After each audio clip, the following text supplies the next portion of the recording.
As I started to come back to Soho House and I was introducing my new project of Creativelldrs to old and new friends, almost everyone said the same exact thing.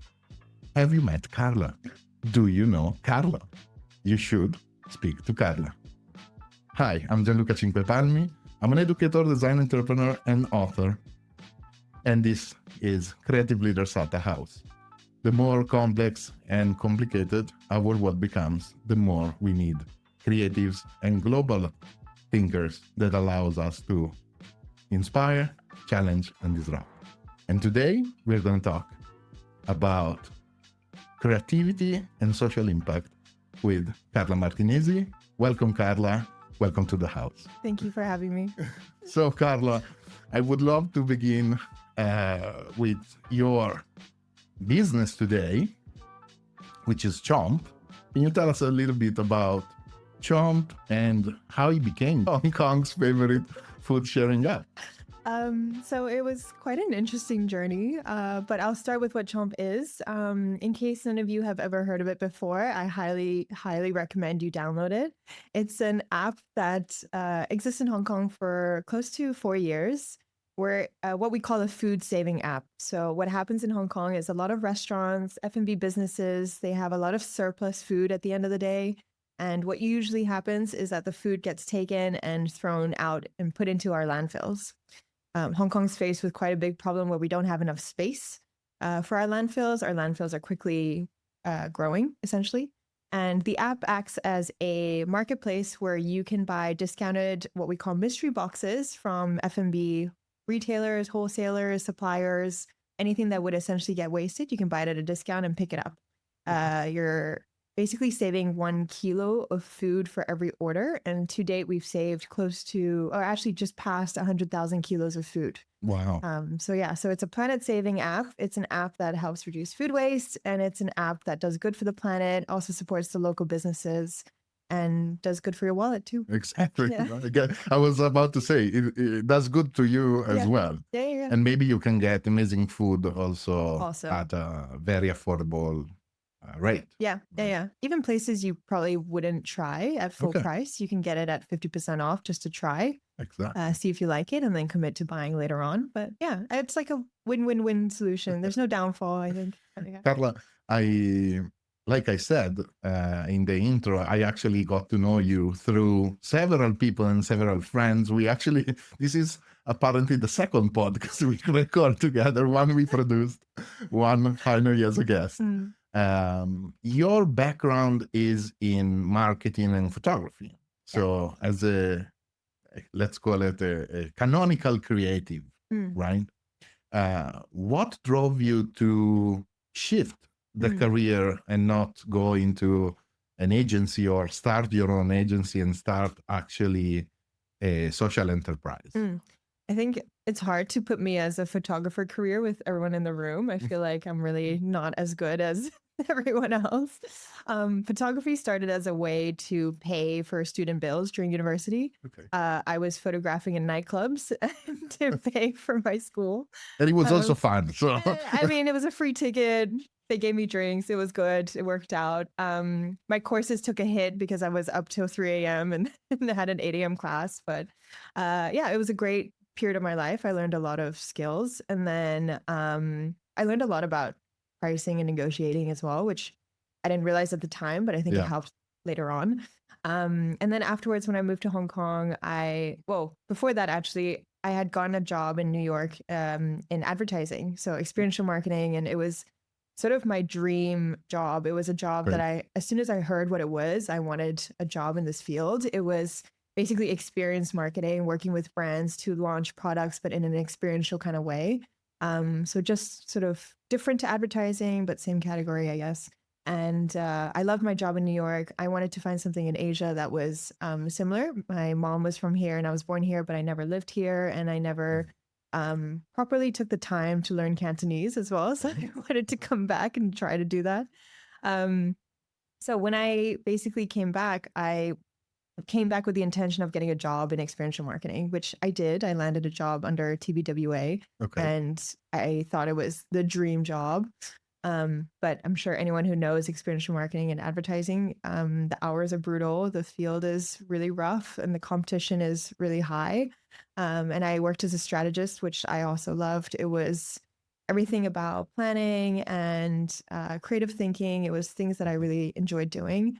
I worked under dream brands that I thought I would never be with, like Urban Decay and Chanel and stuff. And unfortunately, over time, I realized that it was just no good because I had worked in hospitality before, then moved to experiential marketing, realized experiential marketing was so far away from F&B, which I really loved at the core as a kid, and had slowly been swept away by the love of like luxury and all these amazing experiences where we could revamp a hotel or we could do a dinner experience for 20 influencers. And I had been sort of caught up in the whole luxury things, Okay.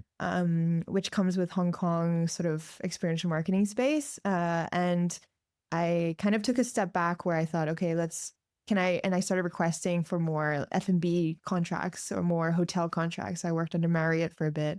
And I loved that. And then COVID hit, Okay. which I'm sure we all know was quite a big hit. And I thought either I can stay here or I can freelance in other agencies. Yeah. I ended up deciding to freelance with other agencies. Then I tried to find a full-time job again just because it got a little bit more stable. But then we got hit with the second wave. So I thought, okay, maybe now's not the time. And in this time, I was still thinking about my ties with F&B. I had worked under every job under the sun imaginable because I wanted to know everything about F&B. And if you know me, you know that I don't do anything halfway. I want to know everything and then decide if I like it. So I worked as a ice cream vendor. I worked as a waitress in a luxury hotel. And I remembered all these memories where I thought those were difficult times, but I really enjoyed it. I really loved being with food and tied with customers and hearing their story and what their favorite moments were. It was so different to luxury. Was just the food, or was also the relationship between food and serving people and helping people? I think it was sort of everything, hospitality that was under that umbrella. Okay. Yeah. And I'm trying to make a picture on trying to connecting the dots of what led you to actually found a social enterprise. It So was now kind of it's sort of happening, everywhere. Yeah. It sounds as a chaotic journey, I think, because I was also on this path where I didn't know what it is. I mean, I knew what I liked and what I didn't like, but I didn't understand fully. So at this point, we're in our second wave during COVID, and I had just quit my job. I was doing part-time in other agencies, and I was explaining to my friend that essentially something that I've noticed in Hong Kong is that we are not a very sustainable city. So but I grew up most of my life in Switzerland, which is very sustainable. And I had been struggling over the last year, at that point in time of the last year, that I had to unlearn a lot of sustainable things. Sure. Had to unlearn the amount of plastic that I was being faced with. There was no composting at the time, or not free composting, essentially. Either you had to pay a subscription or you had to go travel somewhere for quite a while. I'm sure Bobsy can shed a light on that as well later. And it was a difficult moment where I felt like I was losing my roots that was essentially Switzerland and the way I grew up sustainable. And then I was also faced with all these contracts or projects that I just didn't love. And I wanted to go back to F&B. So I started to dive into some more information about where we are in Hong Kong and how sustainable it is. And then that's kind of when I found that actually the biggest problem in Hong Kong is food waste versus anything like plastic waste or tech waste or fashion waste. Food waste makes up about 40% of the Hong Kong's landfills. So I thought there must be something there. And so the idea for Chomp came from there. From there. Yeah. Very interesting. I mean, you could have chosen so many different things like recycling, but you were able to create a connection between your passion for F&B impact, but also the entrepreneurial mindset. And a follow-up is, as a creative, let's say, born creative, and now as a business owner, that, creativity or product development is one part of the equation. And now you have to deal with many things, right? With production, with sale, with distribution, with connection, with PR. What's the role of creativity once you stop just you might have some peaks of because you launch a campaign or you have to come up with a new product. What's the role of creativity, and how do you use creativity in other aspects of your job? Loaded question. Loaded question. Can be. I don't.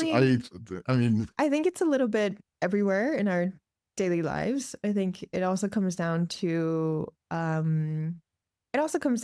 having to look at a to-do list. We're a team of 2, by the way. So we've been a team of 2 for about 4 years. Okay. And it rotates. Sometimes we're 3, sometimes we go back to 2, but we're mostly But you also 2. have an ecosystem and a lot of people We you do. work with. We have a lot of partners. We have friends of businesses and who love us, and they volunteer their time. They also give us really great ideas. So when we partner together, the partnership is amazing. So we've been really grateful for that. And I think that has made a massive impact. And I think that comes down to also creativity, right?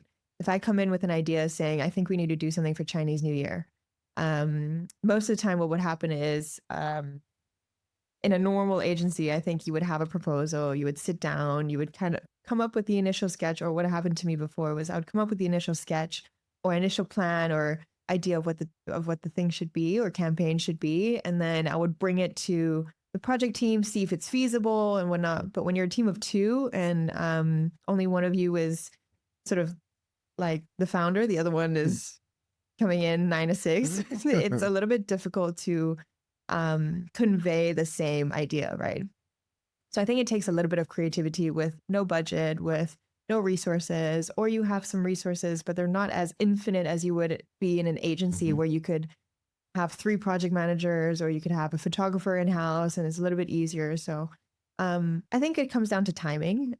Timing, when your time is constrained, your budget's constrained, creativity is the only thing you have left. That when you're backed up against the wall, you go, okay, how do we get out of this? And I think that has been sort of our saving grace all these years, which is we had no budget. We had very little resources. I left advertising, experiential marketing 5 years ago, maybe. So the information I know today is nowhere near the information that agencies have today. So my creative thinking has really taken a turn. And yeah, so I think it's really come down to that. In my book, I say that to me, real creativity actually comes from constraints. No? Yeah, so true. when you have a lot of constraints and you need to work around, because there is this, I think, especially for younger generations or students, I've been having a background in academia for a long time. We often confuse freedom and creativity, right? So creativity is an act, is something that we do. And having constraints sometimes actually forces and fuels creativity in that sense. No, I think. Completely agree. And I think I probably wouldn't have said it in day one. But I think now looking back at all these projects that we've come up, or sort of, I call them mini projects because they fall under Chomp, but they don't fall under Chomp the app. They fall under Chomp the company. So one of the projects that we worked on was the Rescued Feast, which is a experience dinner where we collect leftover food scraps, things like potato peels, egg whites, from a lot of ramen restaurants that only use egg yolks, from pasta restaurants that only use egg yolks. So we'll collect things like egg whites, beef trimmings, excess stock from hot pot restaurants, things like that. And we will challenge chefs around Hong Kong to come up with a dinner for about 100 or 200 people. Oh, wow. But this only came to be when someone came to us from a restaurant and said, I have all these things and I don't think they're going to do well on the app. Can you come up with another idea? Sure. So I think when you're backed up going, I can't sell this product. This vendor wants to work with us, but are restricted because they want to work with us completely versus only their perfect looking surplus food that can go in the app. I think there's some sort of idea there. There's an idea there. You don't have a lot of resources. You have a network of chefs that are willing to give their time or want to challenge. You have a community of, we were close to about 90,000 people who are interested in doing something new. So of course it comes down to what can you come up with, right? Yeah. I put it into ChatGPT recently to see if they would come up with a rescued feast, and they haven't. Well, that's good. That's good. But, you know, it is kind of, I would go back and say, like, can you come up with an idea for a campaign for Chinese New Year? Can you come up with an idea for a postering service? And I think creativity, like you said, it's really when you're backed up against a wall. So when you started launching Chomp, which is an innovative idea or is something totally new, or what are the challenges when you present a vision that is new, innovative, or nobody really thought about, or they thought about in other, you know, in Milan there is a similar service that is more about, I think, second round, or I forgot the name actually, but so the question is, how did you convey the vision and the idea? And two, you are very young, so no, it is a factor, because I started my own company when I was 22. Me too. Yeah, and also, and I remember that I hired a salesman. Yeah, I did that too. Her name was Gemma. That was older, so that you could. And I was the creative guy, no, and he was at the time the company was doing strategic engineering. So actually, it's almost exactly the same. I think at the beginning, I basically had a PDF of a photoshopped version of what the app was going to be. I basically took mock-ups and then screenshotted Deliveroo and had basically photoshopped it so that it would look, obviously the functions are completely different, so it would look similar to what I wanted it to do. I couldn't hire an app developer, so I basically had photoshopped this mock-up, and then I put it in a PowerPoint and said, if you're a business, this is what we can do, and these are the predicted outcomes of how much you can save, and we understand that you have food surplus, X, Y, and Z. This is what you could do if you had extra sandwiches. This is what you could do if you had extra soup, things like that. I basically went door knocking to not every restaurant, but a lot of restaurants on Hong Kong Island with a iPad and a PDF. And I said, the app is launching soon. I didn't lie. It was like maybe 4 months down the line, essentially 6 months down the line. And I said, the app is launching soon. We'd love to work with you for a pilot. We won't charge anything, just because I wanted to start with something. Sure. I had put up a wait list on our website. So we had a milestone goal of 200 users and then 20 restaurants. So the idea was that if we had 200 users, they would have about 20 restaurants to choose from. Vice versa, 20 restaurants, they could sell to about 200 people, is my way of thinking. Sure. The ratio should have been bigger, but it is what it is. And so I basically went door to door. It was extremely embarrassing. I talk about this story a lot, about how I'm not a very good salesperson, I think. And Gemma was my first hire because she was much older and I was getting kicked out of restaurants. So saying like, either you buy something or you leave. And so obviously after 50 restaurants, you can't buy everything. So I just ended up coming back and saying, I'll come back at 3, at 4 when I know you've got less customers, and try to come back.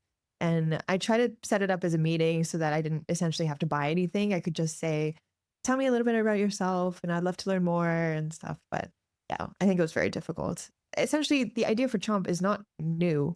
It exists in other parts of the world, but even in Hong Kong, it is similar to things like Facebook Marketplace and Carousel. Like the technology is not new, right? Sure. It was applied to a new problem that people had not really been aware of. I think food waste is kind of a hidden secret in Hong Kong, and people don't really talk about it. Yeah. If you had a lot of funding, let's say, millionaire, would you, now that you have gone through all these steps, would you have done the same thing? No. Like bootstrapping or no?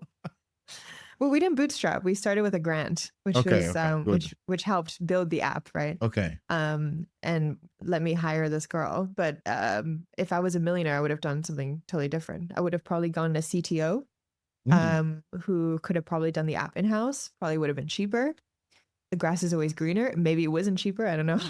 But I would have hired a bigger sales team so that we would have done more strategic partners first that could actually co-collaborate. One of the best marketing streams that I've realized is co-collaborating on a campaign with new vendors, but not all vendors have the same budget and not all vendors are interested. So, for example, we partnered with Kowloon Shangri-La. They said, we'll match your budget. How much can you put in? We said, we'll put in 10K. Can you put in remaining 10K? We'll put out a press release. We'll hire a photographer. We'll hire some influencers. And then we broke down the funding. That campaign went viral. But those are the kind of things I would do if I had money. But if I didn't have money, which tends to be the 99% other cases, then you have to think outside the box. But if I was a millionaire, I would have done that. Yeah. I would like to dive a little bit deeper on the sustainability part. I mean, like we discussed before, and what is the fine line between, allow me the term, greenwashing and doing a socially responsible business, which is still a business, meaning that, in my view, and I don't want to, praise you too much, right? But, Chomp can function as a business and can be a profitable business. And like you said, it's good for all stakeholders because it's good for the restaurant, it's good for the user, it's good for you because a business owner, if it explodes, you can hire other people.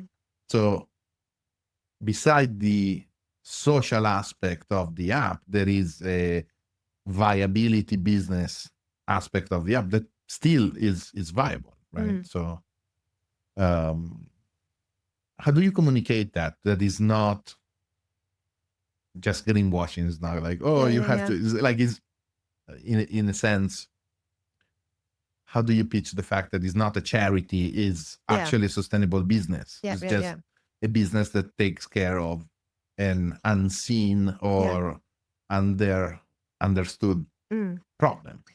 I think perspective is everything. Modernizing the way that it looks has changed a lot, so that people don't think that we're sort of on a tight budget and more charity side. We're quite transparent with our fees with our restaurants, so they themselves know that this is a platform to use versus a charity. Their attitude is different. We've had instances where restaurants have treated our friends in charities quite badly because when the people come to collect the excess food, they'll just, for example, throw it at them and say like, oh, it's always for charity, and the attitude's quite bad. So we do a big briefing, we explain that it's different. And so that's one thing.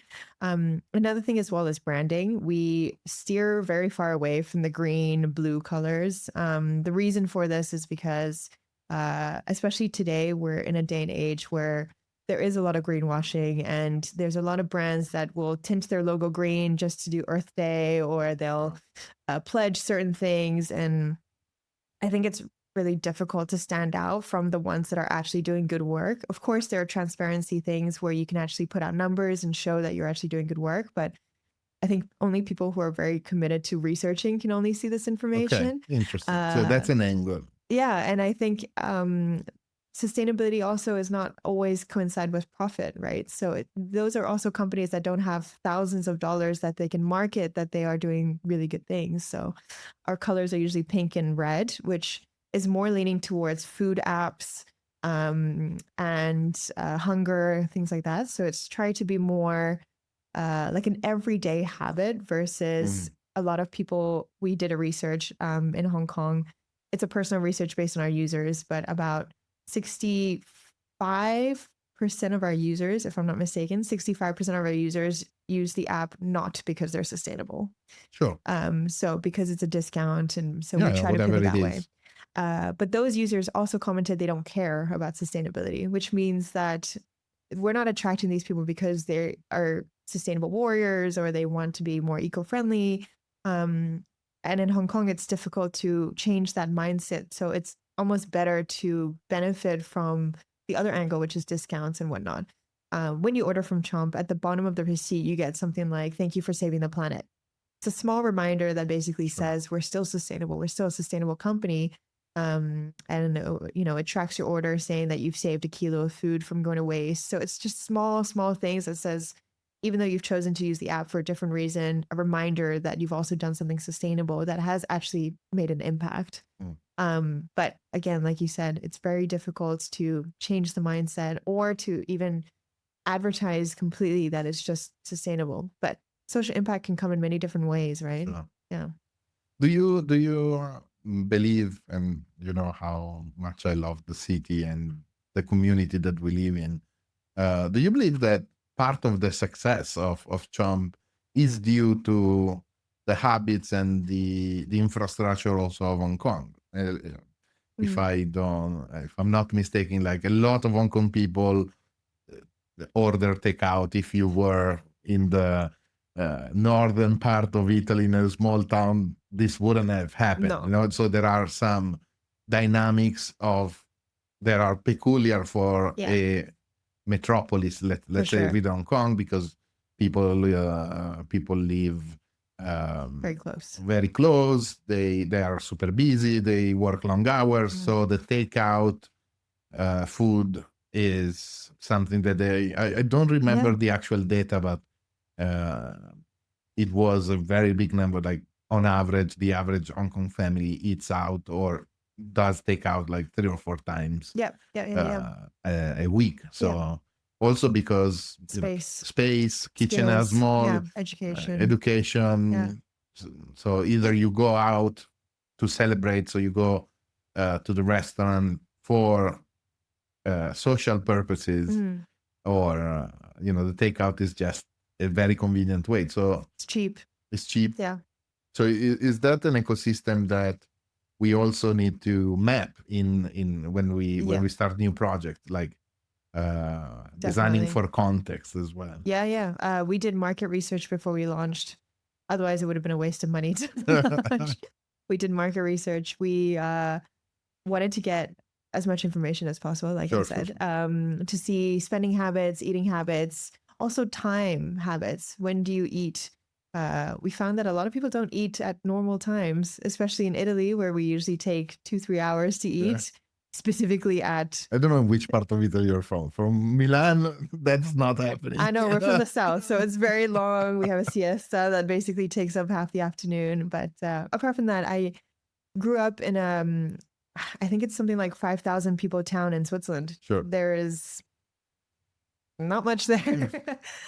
So if I was to build Chomp there, it would have died in the first couple months. Like, there's just not enough.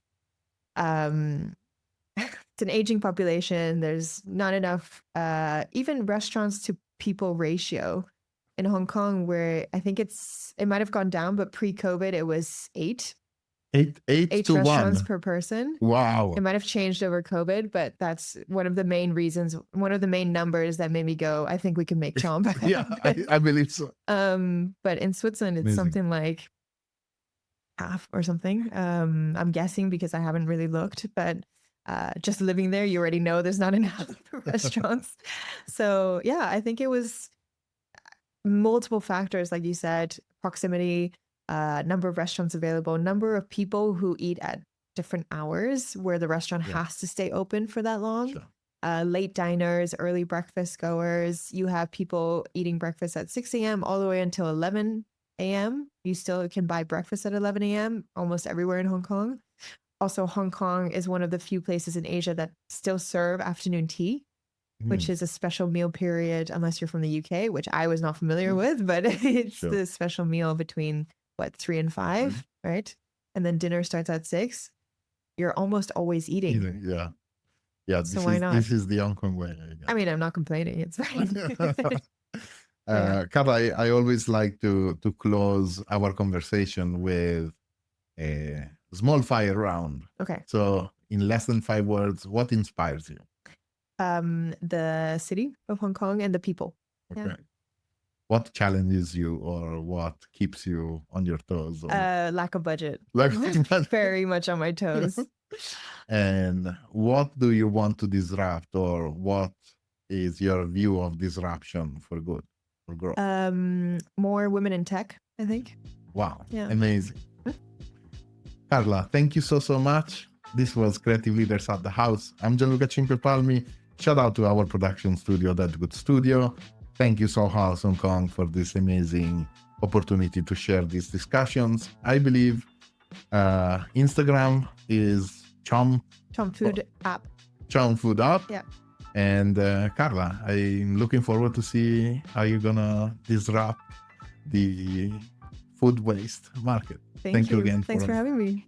Thank you.